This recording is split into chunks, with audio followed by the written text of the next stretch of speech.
Far away from the frozen Antarctic, penguins are one of the most surprising sights in Africa, but they may not be around for long.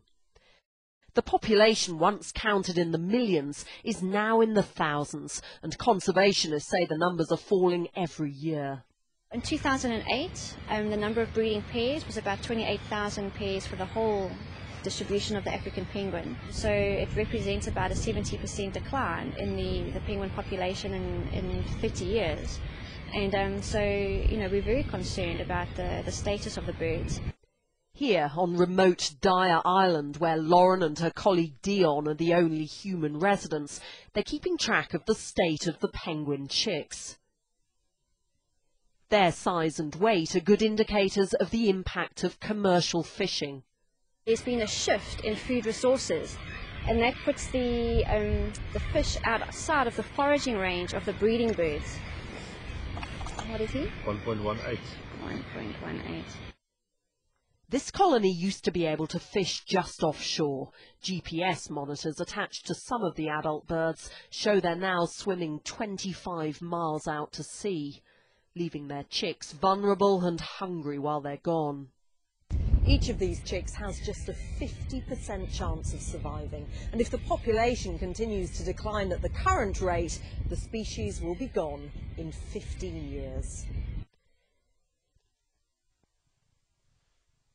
This seabird rescue centre in Cape Town is doing what it can to safeguard the remaining population.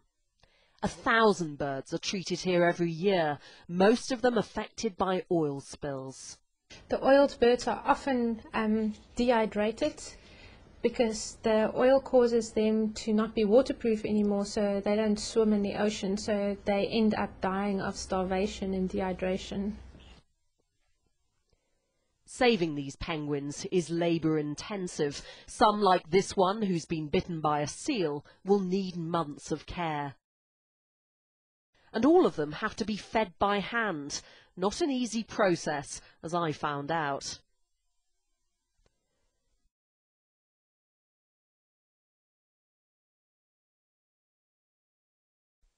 This has to be repeated 4 times every day for the adults, every 3 hours for the chicks, who often arrive on the point of starvation.